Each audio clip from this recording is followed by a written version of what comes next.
you gotta be known for something to make that transition. So if you're a first-year person and you are a generalist and you've touched a lot of different industries and a lot of topics within that year or two, you're really not defining yourself yet. Hey, welcome to Unleashed. I'm your host, Will Bachman.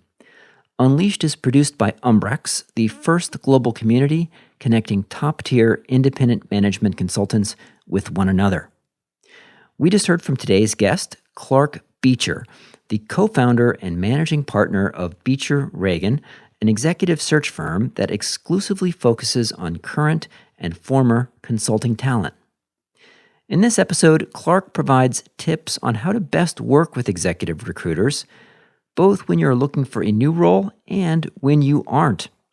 He also provides his perspective on how recruiters and employers view a stint as an independent consultant. So, if you are an independent consultant and considering a return to the corporate world now or sometime in the future, his tips on how to position your recent work may be particularly relevant. To learn more about Clark's firm, visit BeecherReagan.com, and that's BeecherReagan.com. Hello, Clark. Welcome to the show. Hey, Will. Thanks for having me. So, Clark, let's start with what are some of the top mistakes that consultants make when they're looking for a full-time role at a company? Well, that's a great question, and I actually get asked what they should do as they think about transitioning out of a consultancy into, an operating company, operating role, or even, private equity-backed company. I think the first thing is don't let the tail wag the dog. I think a lot of people kind of let the process dictate the career path. I think you got to kind of formulate a couple of things you're interested in and, take a look at those unilaterally. And also, I think one of the big mistakes that, these people make, besides letting the tail wag the dog, is not looking up at the right times of their career.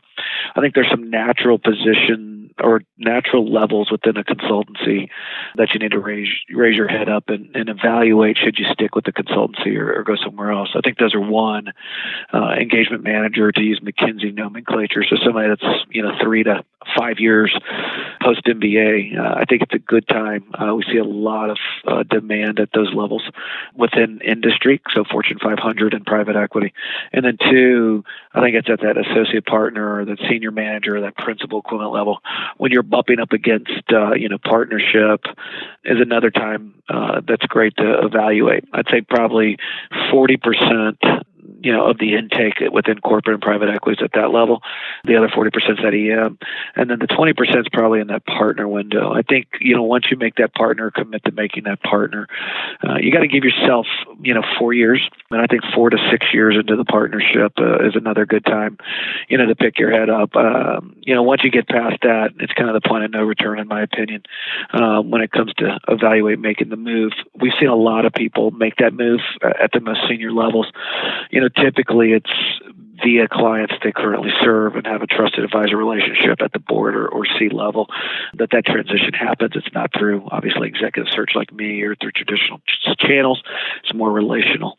And then lastly, I think, not understanding what you want to do when you make that transition. I talked about in the first comment, don't let the tail wag the dog, meaning kind of pick a few things. Is it private equity you're interested in? Is it also corporate? What are the roles? I think kind of define yourself going in. I think there's a lot of candidates that we see, I've done some FS, I've done some consumer, I spend 10% digital and 30% in operations. You got to be pretty defined when you want to go out and look. That doesn't mean you don't define yourself 3 or 4 ways for 3 or 4 different channels, but don't be everything to everyone. You kind of have to pick your poison making that transition. Doesn't mean opportunities won't present themselves to do different things within a company or within a private equity firm or portfolio company, but you definitely need to kind of pick your poison or a few poisons, if you will, as you decide to start evaluating making the move out of consulting into more of an operating role or support role. Let's talk about the right time. So you mentioned there are some right times. What are the wrong times to think about making a move? Yeah, I think I mentioned one in the earlier question. Once you get too senior, there's just very few jobs. So demand to make the move is greater than supply of those opportunities. So once you get, 15, 20 years into consulting, you've been a partner for, 5+ years, it becomes more difficult to, find the right role. For example, a lot of that transition goes, especially on strategy, in the strategy roles or transformation roles, or if you're more on the operations side, supply chain, head of supply chain procurement roles. Well, if you look at, at a corporate level, there's only kind of one chief strategy officer. There's only kind of one chief transformation officer. There's only one, head of procurement. So, the demand for people want to transition at that point, just given how long they've been on the road and in the profession and wanting, something different. The demand outpaces the supply. Now, at the more junior levels, as I talked about, at the EM or AP, using McKinsey nomenclature, you probably have more demand than supply, which is, obviously a great dynamic to have if you're trying to make that transition. So what I'm hearing is if you're transitioning before you get to the engagement manager level, year 1 or 2, there's less corporate demand for folks with only 1 or 2. Maybe they're wondering, like, why didn't they stay to engagement manager? Yeah, look, it's about it. You're trading as a consultant moving into, an operating company or a private equity firm or a portfolio company or a private equity firm. You're trading on experiences and repetition. Unfortunately, year 1, you don't have a lot of experiences or repetition. Same thing with year 2. I think there's 2 ways to leave consulting. If you're an undergrad, obviously you're going to go back 2 or 3 years after an undergrad. Make the decision if you want to go back to consulting or not. Obviously, the incentives for consulting firms to pay for you or partially pay for you to go back and get that graduate degree will tie you back into coming back. But that's make that decision pretty quickly. Second, you gotta be known for something to make that transition. So if you're a first-year person and you are a generalist and you've touched a lot of different industries and a lot of topics within that year or 2, you're really not defining yourself yet. And I just think it's a bad time to make the move. People we see make that move at that level, honestly, when you start looking at their resumes 5 years from then, they've just done a lot of different stuff and still are not well defined.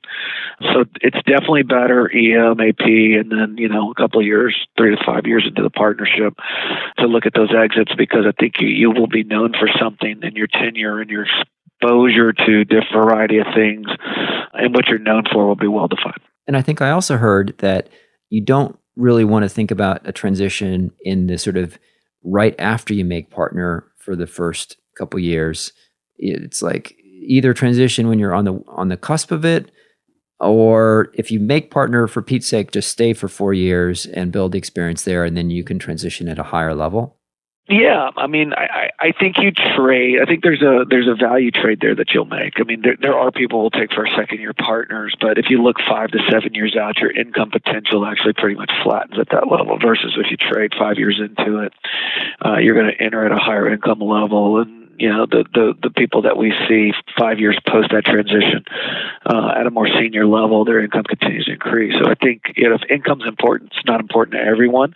You're just not making that trade. I think you're not making that trade for the value upside financially between a second-year AP and a second-year partner. It's pretty much a wash. My also opinion is, and my counsel here is, if you're a partner, the greatest part of a partnership is your exposure to C-level executives. We talked about it a minute ago. Most people at the most senior levels make those transitions to, management teams that they have served, made an impact on, clients they served, made an impact on, that have sponsorship. You're building a network at that point. You may be behind those partners as an EM and an AP and not as visible, but the value you're going to get as a partner year 0 to 5 from a relational standpoint, you can't trade for dollars. You can't trade for experiences. It adds a third dimension, quite honestly, to your tool belt, if you will. Let's talk about the right way for candidates to interact with a executive recruiter like yourself. If someone is looking for a role, do executive recruiters want consultants to reach out and send you their resume, or are you really not that excited to get resumes? Like, what's the right strategy for people that are should you be sending resumes out to recruiters? Talk about that a little bit. Unfortunately, we work for our clients, not our candidates. The better ones kind of toe that balance and make sure that we do the best for everybody that is a stakeholder in the employment process. We try to do that here at Beecher Reagan, obviously, because we're a boutique specialist firm. I think unsolicited resumes will turn off a lot of executive recruiters. Now, I think everyone probably listening to this, if you're gainfully employed at a top tier consulting firm or Big Four or what have you, you're probably getting a ton of calls in this market environment. My opinion here is you should return those calls. Start that early in your career. Start building relationships, even if you're not interested in going, if it's people in your network looking to make the transition or just to help that executive recruiter out. I think that's extremely valuable. They're going to remember you in the network, and when things come up, they're going to call you first. I think the second thing to that is make sure you take that list of executive recruiters and start to narrow that down over time. You want to find people that specialize in who you are, what you do, and what you want to do. There's firms out there like the big firms that kind of do everything. And it's not that you want a relationship with one of those firms. You want a relationship with the partner or the search consultant that actually can help you make that transition. So find specialists around your domain, around your capability, around what you want to do, and narrow that search relationships, if you will, down to people that you can help them and they can help you. So you say typically executive recruiters are not excited about unsolicited resumes, but let's say that you are in a, you're in a niche, maybe it's telecom, maybe it's home furnishings, and you've identified the recruiters in that space. If recruiters don't want unsolicited resumes, do you get someone who knows that person to introduce you, or what is the right way to initiate that conversation or reach out to that executive recruiter? Look, I think that's always good, but I think back to my comment a minute ago, it's better to start returning recruiters' calls early in your career. Even if you're not looking to move, you need to build relationships with recruiters. Unsolicitation of resume or even a warm referral is not as good as building relationships with the right people during your career. Most recruiters are not looking for transactions, believe it or not. We are looking for people that can help us find the right person. That may be you, if it's the right timing and you have the right skill set and it's the right client situation. But that may be your friend Bob or your friend Sally. I go back to the most sticky way to build relationships with folks like ourselves is to, obviously take the calls and help out all you can. And as you do that over time, narrowing it down. I think second best is probably a warm referral. Career services, by the way, we have solid relationships at our firm with the career services at all the major consulting firms. If you announce that you want to go do something different, we're probably going to get you one way or the other. You may not know it, but through career services and transition, we'll get visibility into those pipelines. Most consulting firms are very, very good now at wanting to get their transitioning consultants and future alumni into the right roles. You mentioned, so you're not excited about unsolicited resumes. Warm referrals are so-so. Returning phone calls is awesome. What about reaching out to a recruiter in your space and saying, hey, I'm not looking, but I'm really well connected in home furnishings or telecom. If you're ever looking for folks in my industry, I'm happy to help you guys out.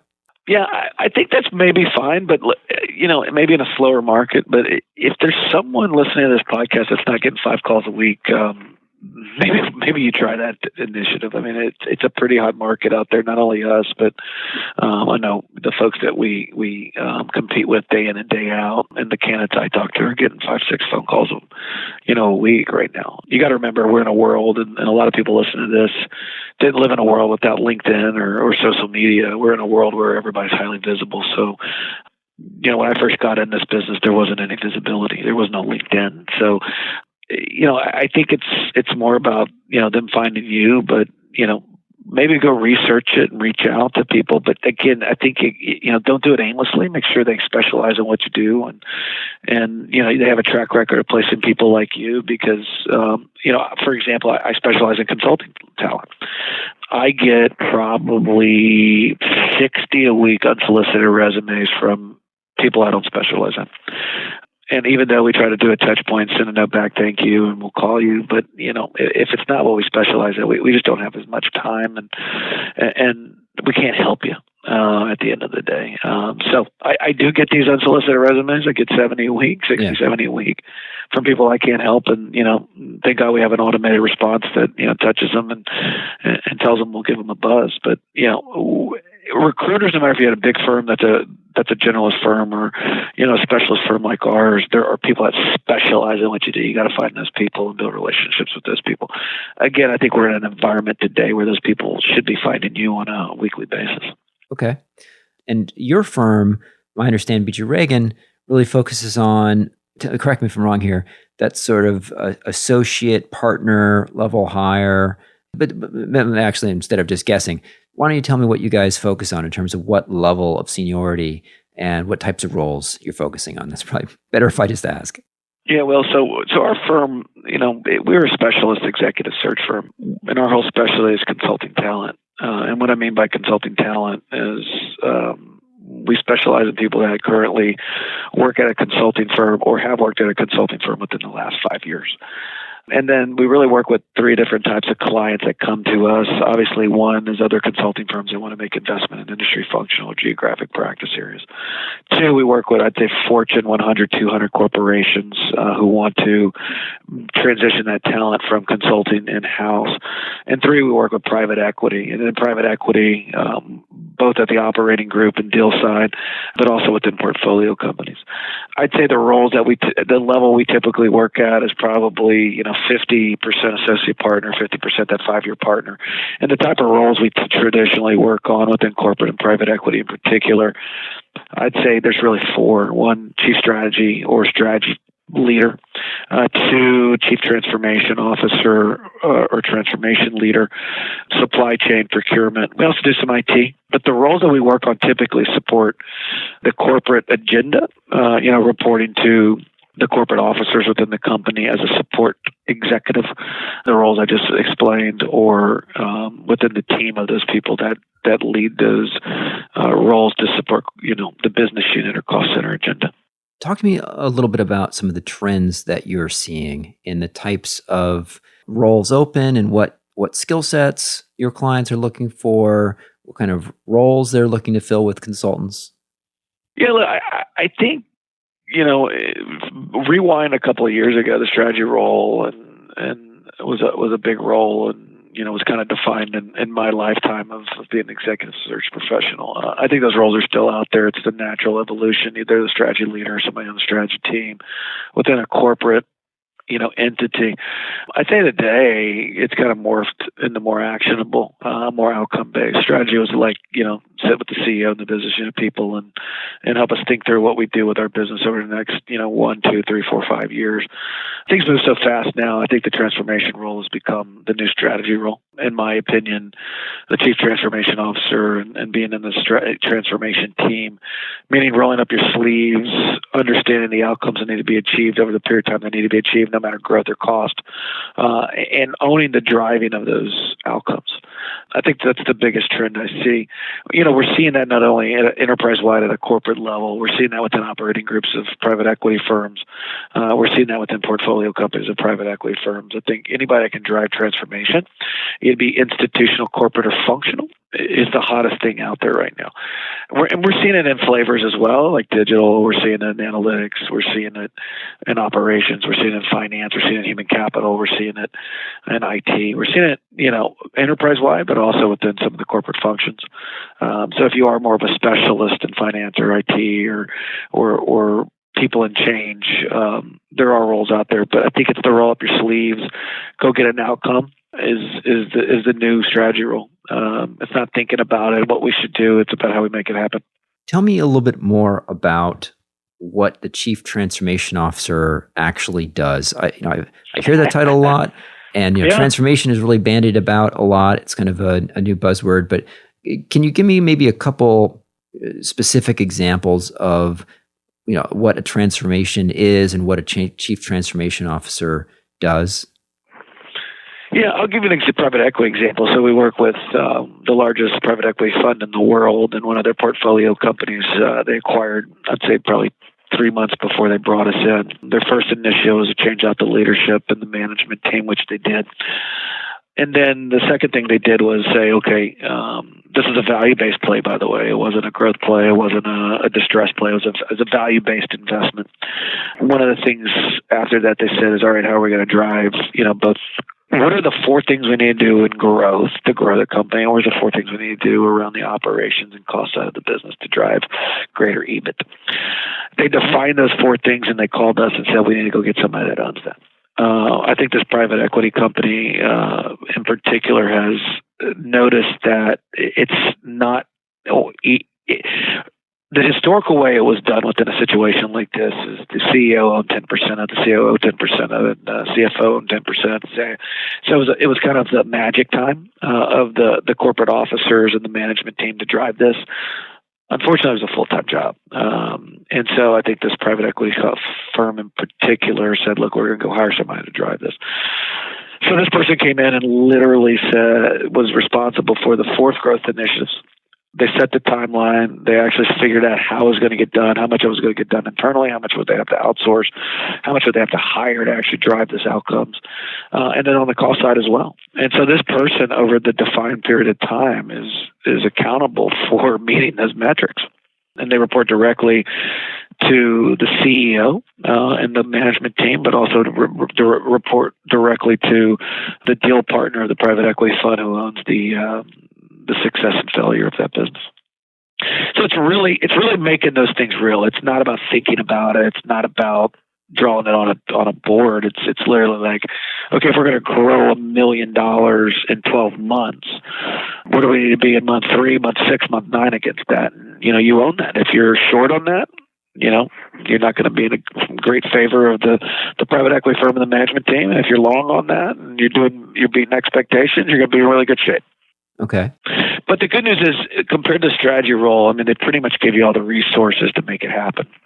Obviously, within reason. If you have to go out and partner with a consulting firm, and you got to go get head count, or you need to figure out how the pieces to make it happen in the time frame everybody agrees to.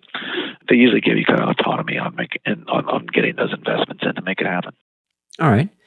So, Clark, let's say that someone is thinking about leaving their consulting firm in 1 to 2 years. Maybe they are a 2-year EM, they're going to make associate partner, they think, but they really decided they don't want to keep traveling forever. So they're saying, okay, 2 years from now, I want to be leaving and I want to go and get one of these chief transformation officer roles.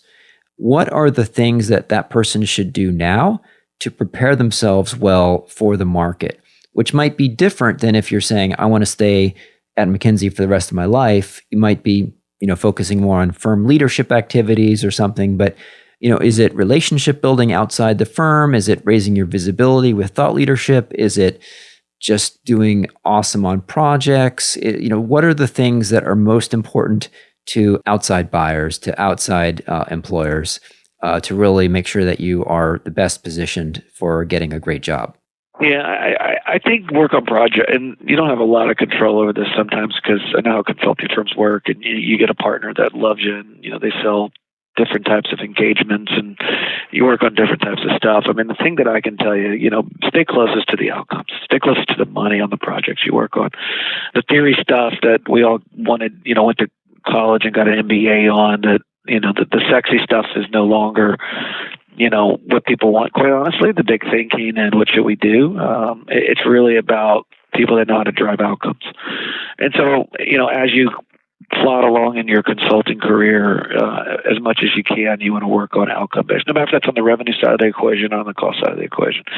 When you walk into a interview, when the time is right, you want to be able to say, we drove this on the revenue side, and that needs to be a number. We drove this on the EBIT side. That needs to be a number. And you need to have great reputations and explain how you did that and enable the client organization to do it. I think, too, work on your influence skills. It's one thing to write on a team and your partner's doing all the influencing at the client. But, when you get in a corporation and it's big and complicated, as you've seen from a consulting standpoint, the ones that tend to win and get the business unit jobs longer term have great influence skills. And so continue to sharpen those skills, continue to develop your ability to shape the corporate agenda, to think on your feet, to be able to move at will from topic to topic versus having something prepared every time you walk in. And then lastly, I think the relationships, no matter what you do, I don't know if this is important to getting the job, but I think people downplay the relationship building. No matter if you're in a consulting firm, you're going to be a partner. Obviously, building relationships is important. No matter if you're going to go to corporate, I will tell you, your stakeholders, you still got to build relationships with. So continue to refine those relationship building skills. Build them there. Some of those may be useful to you as you continue in your corporate or private equity career. But it's the ability to build relationships, connect with people, influence people, and be able to show a track record of results is what's going to get you, further along in the corporate world, in the private equity world than, people that come in without that. All right. What are some timelines that folks should expect for how long these searches actually take? If you kind of declare to your firm, hey, I'm planning to transition out, how long does it actually take? And maybe that duration is different depending if you're at the EM level versus you're at the AP versus the 5-year partner level. Well, the more senior, the longer it's going to take. I mean, at the EM, in today's market, 3 months. In 2010, 6 months. So, it depends on how obviously frothy the employment market is. So, let's call 3 to 6 months depending on market conditions. AP, I'd say it's probably the same, maybe 10% longer. And then, once you get in that partner, you got to be prepared for 6 to 9. Again, it's more about the right roles. There's more scrutiny on, your candidacy, more competition for those roles. So I think, 3 to 6, 6 to 9, depending on seniority. Let's talk about independent consulting a little bit, world close to my heart. Yeah. So, some folks ask me, hey, if I do a stint in independent consulting and then decide that it's not working out, or, I want to go back to a corporate job, how do potential employers view a stint as an independent consultant? Let's say you've done it for 2 or 3 years. Is that viewed favorably? Do they look poorly upon it? Like the person couldn't get a job? What's sort of the impressions people have, and how can you present it in the best way if you do decide to go back and get a job? Yeah, I think it's situationally, Will. The good news is it's more accepted day in and day out as your business and other businesses grow around, the independent consulting market. And when I mean situationally, one, I think it does show entrepreneurship. It shows that you actually, have created a craft and you wanted to go try to, sharpen that craft, and you have the ability and the desire and the risk profile to actually go out and do it on your own. I think no matter what you do in life, no matter if it's continue on an independent route or want to go in and get a job, that entrepreneurial spirit versus be, an employee your whole life is an asset in your tool belt. The second part of that, I think it depends on, are you doing it for lifestyle or not? I think these companies are getting more sophisticated around assessing, some of these independent consultants, and are you pretty utilized? Are you working 60 to 80% of the year, or are you kind of doing it as a halftime thing just because you want to go do other stuff? How committed are you professionally to your craft? So that's a situational thing. So if you're going to go do it, make sure you actually do it as a career and as a real job versus doing it as going skiing 6 months out of the year and working 6 months out of the year because you want to ski more. And then lastly, I think it goes back to what I've said before, make sure you're doing, impactful work and not just pet projects. So you need to get into situations where, you continue to build your reps, you continue to build your engagement experience, you continue to make an impact, influence client organizations to do things that they are uncomfortable sometimes doing and, need to do no matter what. That's very helpful. So in terms of it sounds like you want to, keep track of all your projects, be focused on projects that really demonstrate impact. What about somebody who is, I hear some people tell me this, which is, hey, I'm kind of looking for a full-time job, but while I'm looking for a full-time job, I'm open to independent consulting opportunities, and I'll put my cards on the table. My normal response is, don't sub-optimize either one, like sort of either do a full-time job search, which is kind of itself a full-time job, or do independent consulting, but don't try to just sub-optimize by sub-optimize your search by trying to do consulting. But what's your opinion on that for people that are doing a search? Maybe it's going to take them 9 months, and they try to do some consulting on the side. Yeah, I'm probably with you on that. I mean, I don't think you can be both. I think it's going to be a mixed message, not only to the people you're trying to consult to, but also to the people you're going to try to be employed by. Look, I think everybody should evaluate, should I go full-time or should I do something more independent? I think it's a real career option now. I think there's enough demand out there to keep people billed. I think the monetization of it actually will look a lot better than being an employee in a consulting firm. I think the autonomy you're going to have over your life and your career is great. But I think if you're going to do it, you got to come out there and committed to it for 12 to 18 months. And go give it a real go. Or to your point, you're not committed to it. Go try to find a full-time job, and at some point you think you can go do independent consulting. As that process plays out, or you don't find something you really want to go do, then commit to the independent consulting track. But again, I think my opinion on this is anything you do, you got to go give it 12 to 18 months and really go give it a go as a full-time pursuit. Versus trying to, split a dollar, as I always like to say, or split your time in half, trying to do two different things, because you're going to be more successful doing one thing 100% of the time than do two different things at 50% of the time. Mm-hmm. When you kind of hinted at the following earlier, when you talked about you need to define yourself and kind of pick your lane, when you are talking to candidates, what are some mistakes to avoid, some things not to say? I imagine one of them is to say, I'm leaving consulting because I really want a better lifestyle. Might not be the smartest thing to say. But what would some things to, that are just like not good answers? Yeah, I mean, I'm going to be very candid. I've done so many corporate placements of consulting talent into, they travel. They travel. There may be some jobs that don't travel, but the jobs that you want ultimately, you travel. So, I mean, I think lifestyle is a pretty soft driver, to be perfectly honest with you. Look, people want people that want to go take the wall, and take the wall means go get things done. And that means if I got to get on a plane 5 days a week, I'm going to get it done. If I'm going to go get, if I'm only going to be there 1 day a week, I'm going to still get it done. So, I think what you have to look at is why you're making the transition. If it is lifestyle, then I'd probably keep that in your pocket. I will caution you that the lifestyle's not going to be perfect on the other side, most cases. But it's going to be more about getting, rolling up your sleeves and getting closer to the outcomes. As a consultant, you obviously are hired to do that. Going into an organization, hopefully your skill set gets more acute, and you train yourself to actually go run one of these businesses in a P&L capacity or in a mega cost center capacity as step two after the transition in more of a support role. So you're gonna there's no right answer, but the wrong answer is lifestyle. Mm-hmm. Now, I believe that Beecher Reagan has developed your own kind of assessment technology, right? Your own assessment process of candidates. I'd be interested to hear about that in terms of what dimensions that your firm is looking at and how you go about assessing candidates.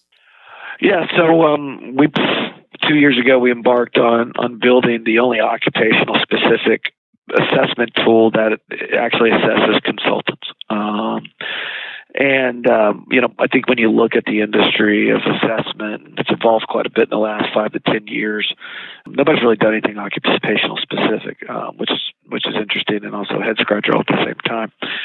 So we wanted to really get understanding of what consultants do, what makes them tick, and be able to present that data to our clients, both in the selection process, but also within the development and onboarding processes. And what it gets to is really three things. One, your ability to build relationships, your engagement, like personal engagement style. We're looking for the behaviors and the characteristics in people that I said earlier can build relationships and influence and work in ambiguity and think on their feet and be able to transition in a conversation from one to the other if it comes out of left field. So we actually can get at that. Two, we're looking at what I call engagement style or leadership style, meaning how do you engage with other people? Are you a roll up the sleeves, ride on the bus, drive the bus, I can do anything on the bus kind of person? Or are you kind of somebody that sits in the corner office and barks orders to the people that work with you? And then lastly, it's values. Obviously, a collection of values is a culture. And we really want to know what drives you. Is it for the greater good of the institution? Is it self-preservation? Is it, name a couple different things. And by the way, so assessment is not a test. I want to be very clear. It's really to help candidates develop their careers and understand what they're great at and not great at and where they need to develop to be better. And it's also for our clients to really understand the people that they're getting, what drives them, what motivates them behaviorally, and how to onboard them more successfully, and then how to actually develop them as executives within the institution over time. How do you see consulting changing? And maybe focus that on when you get asked by consulting firms to help bring in some talent to strengthen a practice or strengthen a geography. Could you just talk about that work a little bit? How do large consulting firms go about that and think about that whole process? And what are some trends that you see there? Well, I think it's all topical. Consulting firms, for the most part, no matter who they are very innovative because they're reacting to client situations, and client situations change daily. In today's day and age, compared to when I got in the business 20 years ago, they change faster than ever as well. And so I think when you look at this from a consulting perspective, when people are trying to hire other consultants, it's about build and grow mostly. Can we build capabilities? Can we build geographies? Can we build industries and get greater expertise in those things and get more scale? Two, I think it's about the capability. What don't we have that we need? I think the biggest challenge for consulting firms when they develop people in the people development process, they self-referentially develop people. So when you go back to McKinsey in the 1990s, they developed a lot of generalists because in the 1990s, McKinsey was still a pretty generalist firm. They didn't develop IT people. So one of the first projects I worked on in 1999 was helping McKinsey get into the business technology space. Also did it in the operations and the OE space in 2000 because they just developed more generalists. If you want supply chain skills, you got to go hire them because we're not developing that on our core generalist agenda. So that's typically what they're looking for. Today, fast forward, it's gotten more and more acute. Digital capability, design capability, deep analytics capability, predictive modeling capability. We're hiring people that can help understand very complicated nuances of topics. And that'll continue.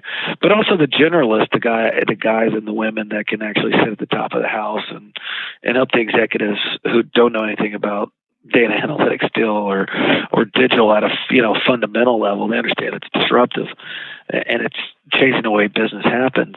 We're still looking for people that can help shape that agenda and get those people comfortable with the change that's coming down the pipe. That's pretty disruptive to their business. So, they got the person that, can understand things and maybe not be as deep, or the woman that can understand things that may not be as deep is also, it's a dying profile, but it's one in high demand. So it sounds like less and less generalists are not in the highest demand right now. It's more really focused on these different specialty areas, analytics or supply chain, those sorts of more focused skill sets.